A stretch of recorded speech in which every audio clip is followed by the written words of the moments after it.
Hi, this is Daniel from EDELRID. In the first part of the OHMEGA video, I explained how the OHMEGA works in its basic applications. In the third video, I will talk about maintenance and care, limits of usage, and how to exchange the sling of the OHMEGA. In this second part, I will discuss more advanced applications and ideas and address some of the questions we have received so far.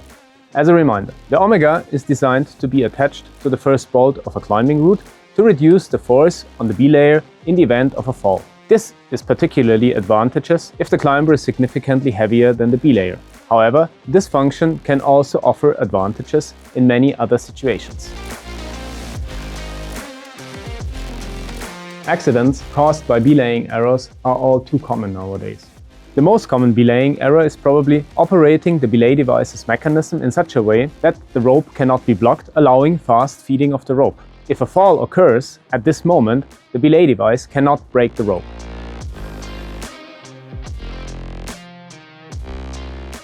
The quickest way to adjust the amount of rope in the system for the belayer actually is to move towards or away from the wall. The lower the first anchor, the greater the effect. In many cases, however, moving away from the wall can pose a risk to the belayer. Depending on friction, weights and fall heights, the belayer may be pulled against the wall in the event of a fall and may injure themselves on impact, or the person climbing may fall too far down due to the additional braking distance.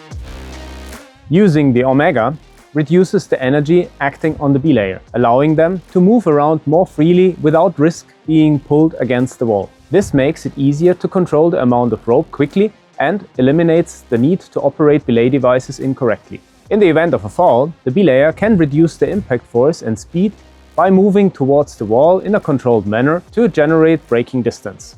For lower weights or forces, sensor hand dynamic can be used as an alternative or in addition. This involves the belayer holding a small rope loop between the belay device and the guiding hand, using mainly the guiding hand to catch the fall and generate a controlled braking force with the rope loop.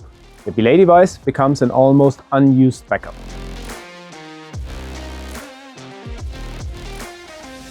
A simple system check can determine whether a system is suitable for free position selection and sensor hand dynamics. This works as follows. The climber sits on the rope at a height of 4 to 6 meters. The belayer then lower themselves on the loaded rope in a controlled manner, attempting to move approximately 5 meters away from the wall.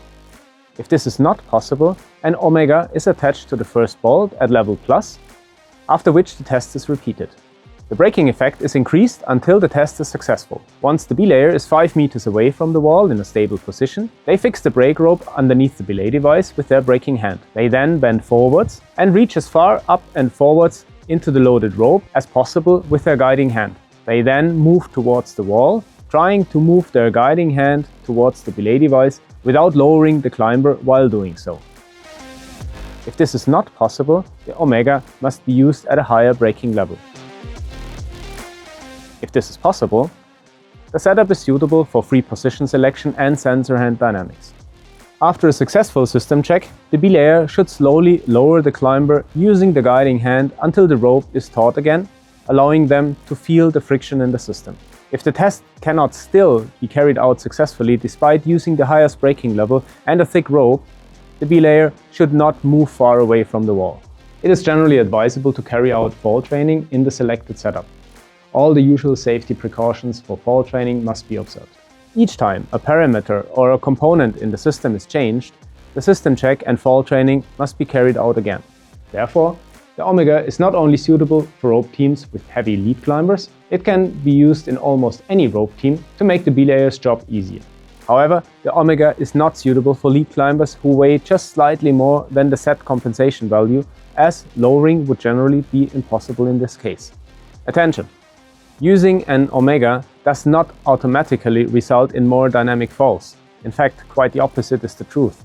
If you do not adjust your belaying technique, the falls will be harder for the climber. However, the OHMEGA allows you to change your belaying behavior, enabling you to use techniques and tactics that promote better belaying. As with any new equipment or practice, a gradual approach and thorough training are essential to ensure the safety of the team. In the first video, I explained that the OHMEGA's 3 braking levels can compensate for 10, 20 or 30 kilograms of a climber's weight. To make optimal use of the OHMEGA, it is important to understand that these 3 values represent the guaranteed minimum compensation, which means they apply to the thinnest and newest rope in the situation with the lowest friction. However, many factors generate additional friction in the system, which increases the compensation value of the OHMEGA. Therefore, a new 8.6 mm rope generates a compensation value of 10 kilograms. A new 9 mm rope can generate a compensation value of up to 15 kilograms. A 9.8 mm rope up to 20 kilograms, and a well-used 9.8 mm can increase the compensation value to 25 kilograms, and in high humidity, this value can increase further to 30 kilograms. If many intermediate anchors are clipped, or if the rope has a lot of contact with the rock, it can be quite difficult to lower the climber.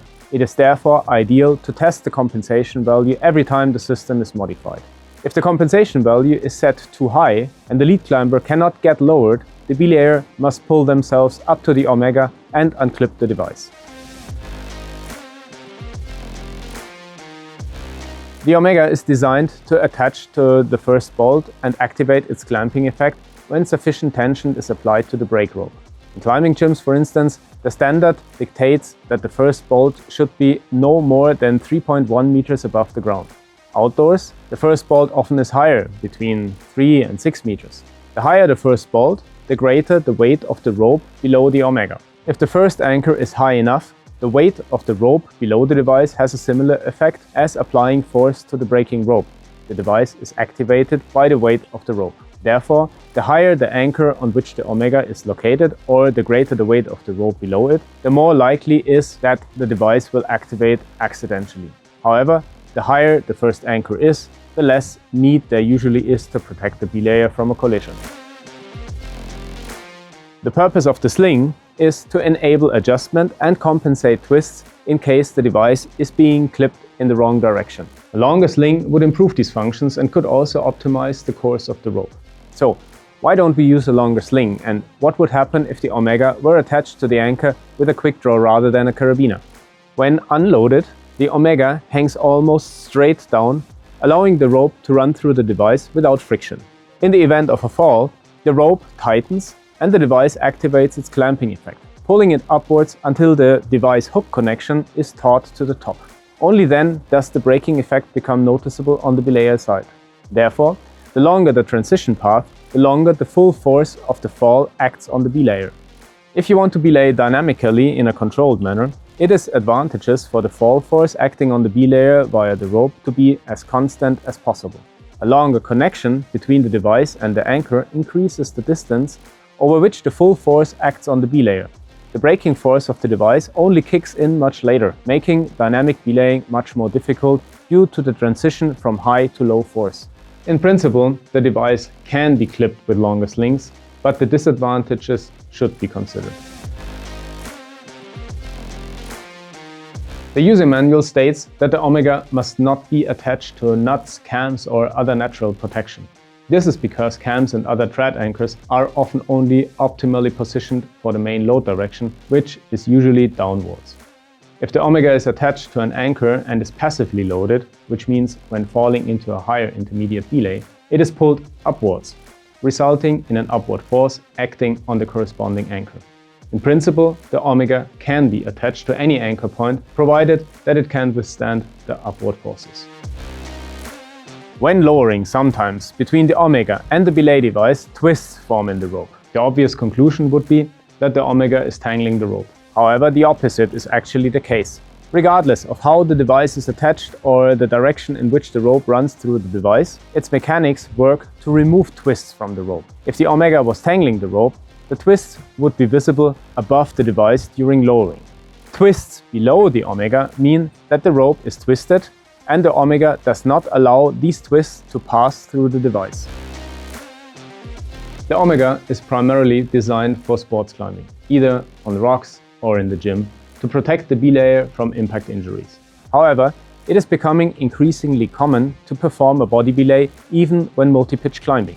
Although falls are less common in multipitch climbing than in sports climbing, if a fall does occur, the risk to the belayer is much greater, as the potential fall heights usually are significantly higher and the belayer is tied to an anchor point. This means that, in the event of a fall, they are only pulled a limited distance upwards and then violently against the wall. When climbing sport routes with several pitches using a single rope and belaying from the body, the OHMEGA can then be used as follows. When climbing in swapping leads, the lead climber clips themselves to the belay station with a self-belay sling.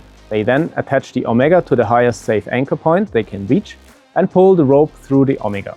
Once the rope is taut, the belay device is placed in the rope and the climber is belayed via the OHMEGA as if in a top rope situation. The advantage of this method is that the rope can be pulled very easily, and in the event of a fall, significantly less force is exerted on the belayer. If the second requires support, the belayer can simply sit in the loaded rope to exert maximum traction. Finally, the second can be lowered in a very controlled manner. Once the climber reaches the belay station, everything is ready for the next lead, allowing you to continue climbing immediately.